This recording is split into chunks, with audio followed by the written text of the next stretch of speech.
सभी ने उस चीज को देखते हुए छत्तीसगढ़ की सरकार कांग्रेस को सत्ता में बिठाया। लेकिन आप देखेंगे कि इन्होंने आज 4.5 साल बीतने के बाद आज 3 महीने के बाद फिर से चुनाव हो जाएगा, लेकिन इस सरकार ने ऐसा कोई पहल नहीं किया होगा। आप सभी को लेकर 2018 में जब सरकार बनी तो सरकार ने ये कहा कि अभी हमारा पहला सरकार है और हमने सारा पैसा किसानों को दे दिया। जो किसानों को धान का बात किया था उसमें पैसा दे दिया। चलिए ठीक है, 1 साल आप सभी कर्मचारी शांत बैठे, क्योंकि आपको ये लगा कि चलिए इन्होंने किसानों का कम से कम कर दिया, अगले बार हमारा करेंगे। लेकिन आज 4.5 साल बीतने के बाद अगर ये आपकी पूछ परख नहीं कर रहे हैं, ये ना आपसे बात करने के लिए तैयार हैं और ना ही आप लोगों का समर्थन दे रहे हैं, तो इससे आप समझ जाइए कि ये छत्तीसगढ़ की सरकार कितनी झूठी है। ये सिर्फ एक छत्तीसगढ़ियावाद और झूठा दिखावा करती है। जब कोरोना का काल चल रहा था, छत्तीसगढ़ के सारे लोग अपने घर में बैठे थे, लेकिन एक स्वास्थ्य विभाग ही ऐसा था जो अपने जान जोखिम में डालकर काम करता था। इस प्रदेश की सरकार को क्या ये भी नहीं दिख रहा कि 30 कर्मचारियों के दम पे आज छत्तीसगढ़ की जनता सुरक्षित है। 2 साल कोरोना निकलने के बाद भी आज वो आराम से अपने घर में रह रहे हैं। छत्तीसगढ़ के कई मंत्री विधायकों तक को कोरोना हो गया था, उन सब की सेवा भी किया था तो स्वास्थ्य विभाग ने किया था। लेकिन आज उस विभाग को ये अनदेखा करना, आप इससे आप ये समझ जाइए कि ये सरकार सिर्फ जुमलेबाजी की सरकार है। चाहे युवा हो, चाहे बेरोजगार साथी हो, चाहे रसोईया हो, मितानिन हो, ये हर किसी के साथ खिलवाड़ कर रहे हैं। मैं आप लोगों के बीच आज हमारी पूरी भारतीय जनता पार्टी के टीम के साथ मौजूद हूं। मैं आप लोगों से सिर्फ एक ही निवेदन करना चाहूंगा, 3 महीने के बाद यहाँ सरकार का चुनाव होना है। ये सरकार अगर आपकी जायज मांगों को वाकई पूरा करेगी तब आप निर्णय लेने से पहले सोचना।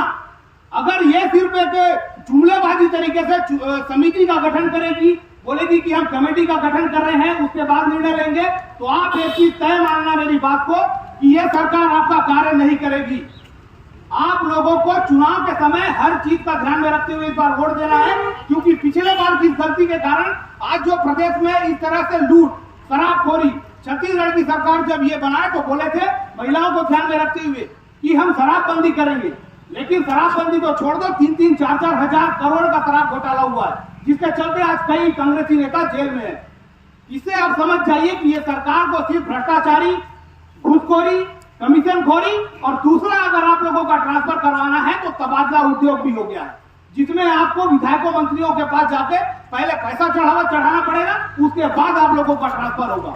इन सभी चीजों को आपको ध्यान में रखते हुए अगला सरकार का चुनाव करना है। और मैं हमारे बीच हमारे वक्ताओं की संख्या ज्यादा है, ज्यादा कुछ नहीं था कि अपनी वाणी को विराम देता हूं।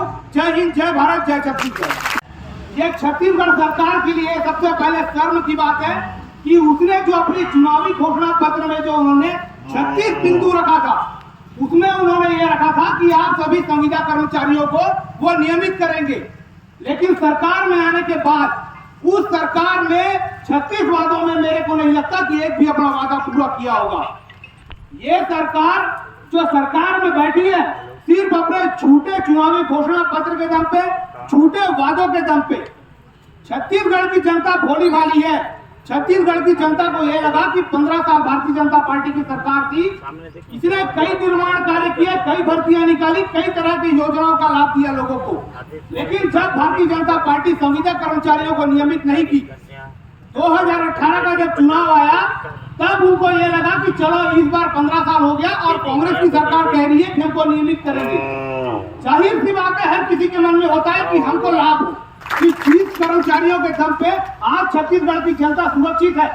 2 साल कोरोना निकलने के बाद भी आज वो आराम से अपने घर में रह रहे हैं। छत्तीसगढ़ के कई मंत्री विधायकों तक को कोरोना हो गया था, उन सब की सेवा भी किया था तो स्वास्थ्य विभाग ने किया था। लेकिन आज उस विभाग को ये अनदेखा करना, आप इससे आप ये समझ जाइए कि ये सरकार सिर्फ जुमलेबाजी की सरकार है। चाहे युवा हो, चाहे बेरोजगार साथी हो, चाहे रसोईया हो, मितानिन हो, ये हर किसी के साथ खिलवाड़ कर रहे हैं। मैं